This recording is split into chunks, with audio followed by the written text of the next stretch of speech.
दोस्तों आज का वीडियो बहुत ही इंपॉर्टेंट होने वाला है और आज की वीडियो में हम लोग समझने वाले हैं ऑटो ट्यूनिंग के बारे में कि ऑटो ट्यूनिंग क्या चीज़ है, ऑटो ट्यूनिंग हम क्यों करते हैं, ऑटो ट्यूनिंग करने का क्या फ़ायदा है। सारी बातें हम इसमें करेंगे, आपको बहुत ही डिटेल्स में समझाएंगे ऑटो ट्यूनिंग के बारे में।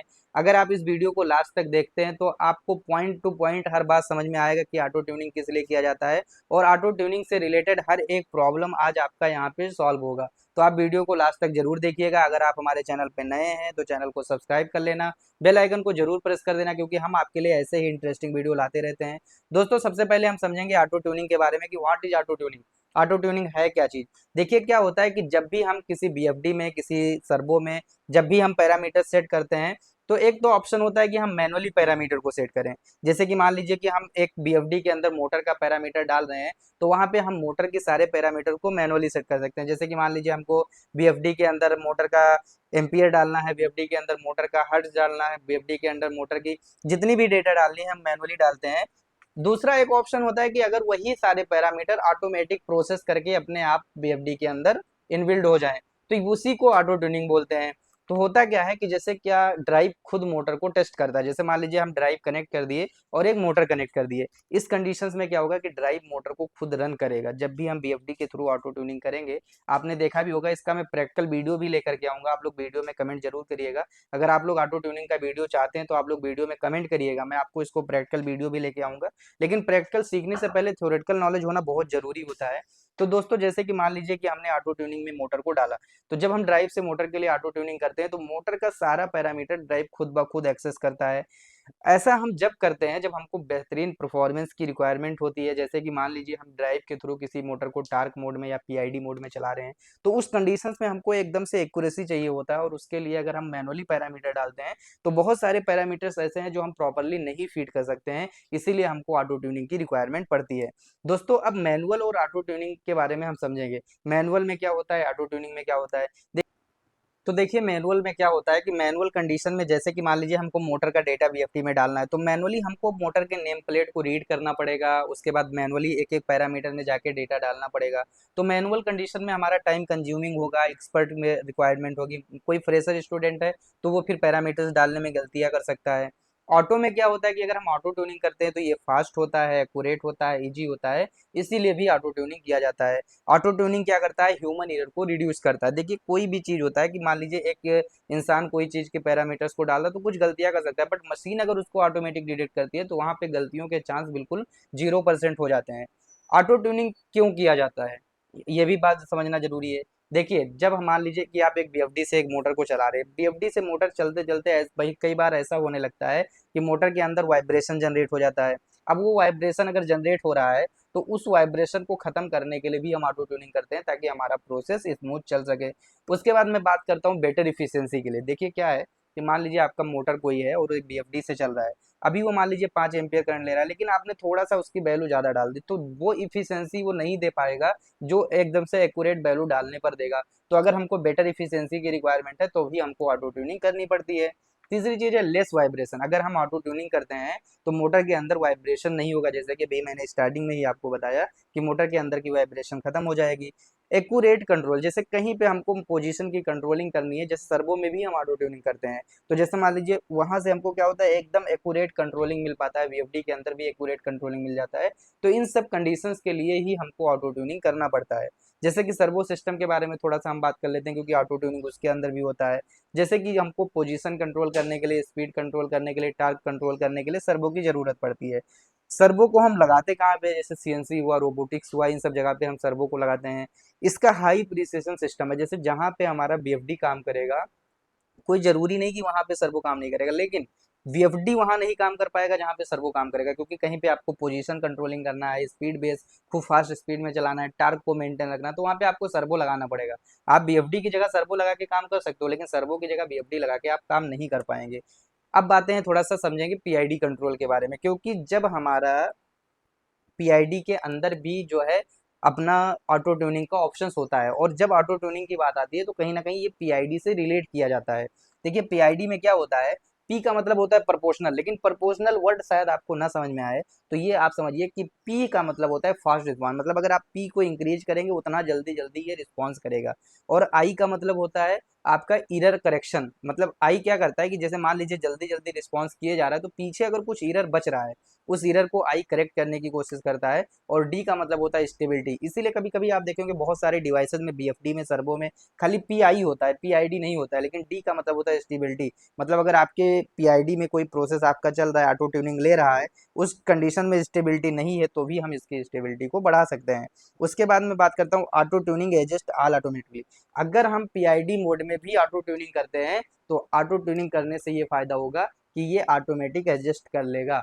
जैसे पीआईडी डिवाइस आपने देखा है, मैं ऑटो ट्यूनिंग की बात कर रहा हूँ तो ऑटो ट्यूनिंग बीएफडी के अंदर भी होता है, ऑटो ट्यूनिंग सर्वो के अंदर भी होता है, और ऑटो ट्यूनिंग पीआईडी के लिए भी होता है। आपने पीआईडी डिवाइस भी देखा होगा, आपने पीआईडी का प्रोग्राम भी पीएलसी में देखा होगा, तो ऑटो ट्यूनिंग वहां भी होता है। तो वहां पे ऑटो ट्यूनिंग क्या करता है, इन्हीं सारी चीजों को ऑटोमेटिकली एडजस्ट करता है। पी को एडजस्ट करता है, आई को एडजस्ट करता है, डी को एडजस्ट करता है। तो प्रोपोर्शनल इंटीग्रल डिफरेंशिएशन समझने से अच्छा आप ये समझिए कि पी का काम क्या होता है, फास्ट रिस्पॉन्स करने का, आई का काम क्या होता है, एरर को करेक्ट करने का, डी का काम क्या होता है, स्टेबिलिटी बनाने का। ओके, तो पीआईडी में इन तीनों वर्ड का मतलब अगर आपको समझ में आ गया तो इसी प्रोसेस को ही पीआईडी बोलते हैं, और इस प्रोसेस को काम करने के लिए जो डिवाइस बना दिया गया उसको पीआईडी डिवाइस बोलते हैं। अब बात करते हैं सर्वो ऑटो ट्यूनिंग रिजल्ट। अगर मान लीजिए एक सर्वो को हम ऑटो ट्यूनिंग कर देते हैं तो उसका रिजल्ट क्या मिलेगा, उसका रिजल्ट ये होगा कि फिर वो ओवर शूट नहीं होगा, स्मूथ मोशन देगा हमको, हाई एक्यूरेसी देगा, स्टेबल ऑपरेशन देगा। मतलब मान लीजिए कि पहले कोई सर्वो चल रहा था बट कहीं कहीं पे अगर लोड ज्यादा पड़ रहा था तो वहां पे वाइब्रेशन होने लगता था, अगर हमने ऑटो ट्यूनिंग कर दिया तो हम उस वाइब्रेशन को रिड्यूस कर सकते हैं। जो एक्यूरेसी पहले नहीं मिल रहा था अगर हम ऑटो ट्यूनिंग करते हैं तो वहां से एक्यूरेसी ज्यादा ले सकते हैं। कोई ऑपरेशन पहले से चल रहा था उसको हम और भी स्टेबल कर सकते हैं। थोड़ा सा बीएफडी ऑटो ट्यूनिंग के बारे में भी समझ लेते हैं, क्योंकि देखो बीएफडी में क्या होता है कि जैसे हम मोटर को चलाते हैं, क्योंकि बीएफडी अपना मोटर को ऑपरेट करने के लिए यूज किया जाता है। बीएफडी से रिलेटेड मैंने बहुत सारा लेक्चर भी बना के रखा है। अभी हम एक एचएमआई का सीरीज भी चालू कर रहे हैं जिसमें कि पूरा सीमेंस की एचएमआई को हम कवर करेंगे, उसमें हम आपको पूरा एचएमआई डिजाइनिंग करना सिखाएंगे। अब जैसे मैं बीएफडी की बात कर रहा हूँ तो इससे हम मोटर की स्पीड को कंट्रोल करेंगे फ्रीक्वेंसी का यूज करके, फैन चलाना हुआ, पंप चलाना हुआ, कन्वेयर चलाना हुआ, इन सब के लिए हम वीएफडी को यूज करते हैं। एनर्जी सेविंग करने के लिए हम वीएफडी को यूज करते हैं। अब जब हम वीएफडी से मोटर को, फैन को, पंप को चला रहे हैं तो एक तो ऑप्शन हुआ कि हम उसके सारे पैरामीटर को मैनुअली डालें, दूसरा ऑप्शन हुआ कि अगर हम ऑटो ट्यूनिंग ले लेते हैं तो हमको सारे पैरामीटर प्रॉपरली वहां से मिल जाएंगे। जैसे जब हम बीएफडी का ऑटो ट्यूनिंग करते हैं तो सबसे पहला ऑप्शन मोटर का पैरामीटर डिटेक्ट करता है। दूसरा चीज है कि वोल्टेज करंट का ऑप्टिमाइज करता है, कितना वोल्टेज लेगा, ओवरलोड वोल्टेज कितना लेगा, फुल लोड करंट कितना लेगा, ये सारी चीजें ऑप्टिमाइज करता है हमारा मोटर। ओके, और मोटर का प्रोटेक्शन भी इंप्रूवमेंट होता है, क्योंकि मान लीजिए कि आप मैनुअली पैरामीटर डाले, अभी मान लीजिए आपने कुछ एम्पियर डाला और उसका फुल लोड एम्पियर कुछ अलग होगा, तो उस कंडीशन में अगर ऑटो ट्यूनिंग नहीं किया होगा तो वो सेफ्टी नहीं मिलेगी बीएफडी से जो हमको ऑटो ट्यूनिंग के बाद मिल सकती है। अब बात करते हैं मोटर के पैरामीटर का। तो क्या क्या, जैसे मान लीजिए मोटर का ऑटो ट्यूनिंग लिया तो बीएफडी क्या क्या चीज को एब्जॉर्व करता है, रेजिस्टेंस को देखेगा बीएफडी, इंडक्टेंस को देखेगा, फ्लक्स को मेजर करेगा, स्पीड का फीडबैक लेगा, हर एक चीज। अब समझेंगे टाइप ऑफ ऑटो ट्यूनिंग, क्योंकि देखो ऑटो ट्यूनिंग भी दो टाइप के होते हैं। ऑटो ट्यूनिंग वैसे कई सारे टाइप के होते हैं, लेकिन बेसिकली दो टाइप से ऑटो ट्यूनिंग को हम कैटेगराइज करते हैं। पहला होता है स्टैटिक ऑटो ट्यून और दूसरा होता है रोटेशनल ऑटो ट्यून। इन दोनों में डिफरेंट मतलब कंफ्यूजन बहुत होता है। जब कभी हम लोग ऑटो ट्यूनिंग करते हैं बीएफडी में, या मान लीजिए कोई फ्रेशर है, नया है, या मान लीजिए बहुत सारे लोग करते भी रहते हैं बट बार बार कंफ्यूजन हो जा रहा है कि स्टैटिक ऑटो ट्यून क्या है, रोटेशनल ऑटो ट्यून क्या है। दोनों में बस बिल्कुल थोड़ा सा डिफरेंस है। देखिए, नाम से ही पता चलता होगा, स्टैटिक ऑटो ट्यून और रोटेशनल। रोटेशनल मतलब घूमने वाला ऑटो ट्यून, मतलब जो घुमा कर किसी चीज को लिया जा रहा है, और स्टैटिक का मतलब जो रोक करके, मतलब सीधा अपनी पोजीशन पे रहे और वहीं से ऑटो ट्यूनिंग कर लिया जाए। दोनों के बारे में मैं डिटेल से समझाता हूँ। अगर मैं बात करता हूँ static auto tune, static auto tune में क्या होता है, मोटर रोटेट नहीं करता है। इसमें अगर हम ऑटो ट्यूनिंग लेंगे तो मोटर मोटर अपनी पोजीशन पे रहेगा, ऑटो ट्यूनिंग होगा, मोटर रोटेट नहीं करेगा। बेसिक पैरामीटर को डिटेक्ट करता है ये, मतलब पूरा एकदम से, जैसे कि हमको टार्क कंट्रोलिंग करना है, वो सब करना है, तो इसमें वो सब लेवल का पैरामीटर नहीं डिटेक्ट करेगा, सिर्फ बेसिक बेसिक पैरामीटर को ये डिटेक्ट करता है। सेफ मेथड होता है ये। जैसे नॉर्मली अगर आपको बड़े पर्पज के लिए नहीं चलाना है तो नॉर्मली आप स्टैटिक ऑटो ट्यून कर सकते हैं। बात करते हैं रोटेशनल ऑटो ट्यून की। रोटेशनल ऑटो ट्यून में क्या होता है, इसमें मोटर पहले रोटेट करेगा, रोटेट करने के बाद में पूरा फुल लोड करंट मेजर करेगा, फुल लोड वोल्टेज मेजर करेगा, उसके बाद में आपकी फ्रिक्वेंसी, और उसके बाद में आपका रोटर का जो रोटर का जो रजिस्टेंस है, मैं और उसके बाद में स्टेटर का जो रजिस्टेंस है, हर एक चीज को बहुत बेहतरीन तरीके से ये मेजर करेगा। मेजर करने के बाद में ये और आपका बेटर परफॉर्मेंस देता है। जब हमको पीआईडी मोड, टार्क मोड, इन सब मोड में बीएफडी को चलाना होता है तो हम लोग रोटेशनल ऑटो ट्यून ही करते हैं। मतलब मैक्सिमम टाइम मान के चलिए कि हम आपको ये बता दें कि रोटेशनल ऑटो ट्यून ही हम करते हैं। अब बात करते हैं when to use auto tuning.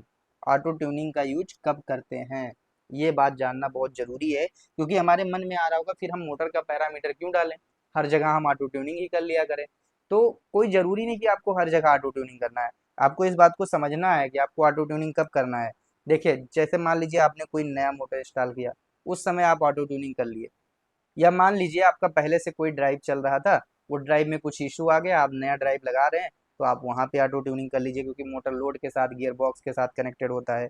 उसके बाद में परफॉर्मेंस इशू, मतलब मान लीजिए कि आपका परफॉर्मेंस वो नहीं दे रहा है जो पहले दे रहा था, उस कंडीशन में भी हम ऑटो ट्यूनिंग कर सकते हैं।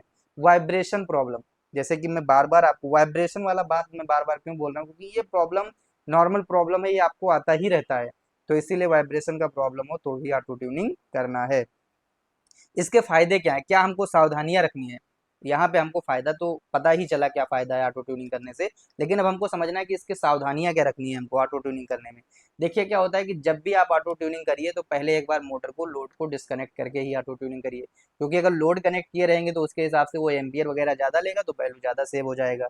प्रॉपर वायरिंग चेक करें, ऑटो ट्यूनिंग करते टाइम आपका वायरिंग प्रॉपर होना चाहिए। अदरवाइज क्या होगा कि जो जो वैल्यू उसको परफेक्टली लेना है वो उस वैल्यू को नहीं ले पाएगा। उसके बाद ऑप्शन आता है सेफ्टी इंश्योर करें, मतलब ग्राउंडिंग है कि नहीं है प्रॉपर तरीके से, मोटर प्रॉपर कनेक्टेड है कि नहीं कनेक्टेड है, तो इन सब बातों का हमको ध्यान रखना है। तो जैसे कि ऑटो ट्यूनिंग से रिलेटेड जो मैं इतनी सारी बातें बताया, इमरजेंसी स्टॉप को अपना रेडी रखें, क्योंकि ऑटो ट्यूनिंग में कभी कभी मोटर बहुत फास्ट घूमता है, तो उस कंडीशंस में आप इमरजेंसी स्टॉप कर सकते हैं।